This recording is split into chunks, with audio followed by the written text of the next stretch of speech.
법원이 재판에 개입하는 위헌적인 행위를 했지만 형사 처벌할 수는 없다. 대신 징계는 가능하다고 판결했던 임성근 부장판사에 대해서 민주당이 다음 주 월요일 탄핵안을 발의하기로 했습니다. 국민의힘은 여당이 법원을 길들이려 한다면서 반발했습니다. 먼저 최경재 기자가 보도합니다.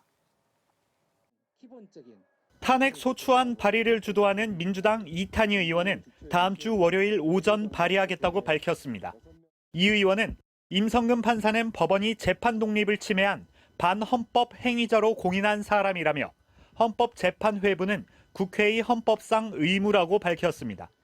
발의 요건은 전체 의석수 3분의 1 이상인데 법력권 110명 이상이 참여할 것으로 보입니다.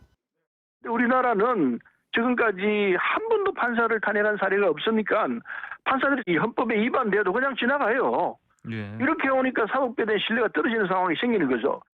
우리의 경우 지하철에서 몰카를 찍다 적발된 판사는 벌금형과 감봉 4개월 징계만 받고 현재 대형 법무법인 변호사로 활동 중이지만 탄핵 사유를 넓게 규정한 일본에선 유사한 범죄의 판사가 탄핵된 사례가 있습니다. 우리는 오직 탄핵으로만 법관 파면이 가능하고 탄핵 사유도 직무 집행에 있어서 헌법이나 법률을 위배한 경우로 제한돼 일본 같은 외국처럼 할 수는 없습니다. 하지만 판사의 헌법 위반에는 분명히 책임을 묻는 전례를 만들어야 한다는 게 민주당의 분위기입니다. 국민의힘은 법원 길들이기 의도가 있는 것 아니냐며 강력히 반발하고 나섰습니다.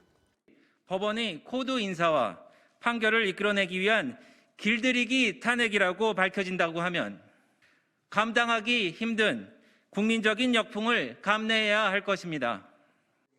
국민의힘 법사위원들도 의석수만 믿고 사법부를 길들이려는 획책이라고 비판했고 나경원 서울시장 예비후보는 문재인 정권이 독재의 본색을 드러냈다며 비난을 쏟아냈습니다.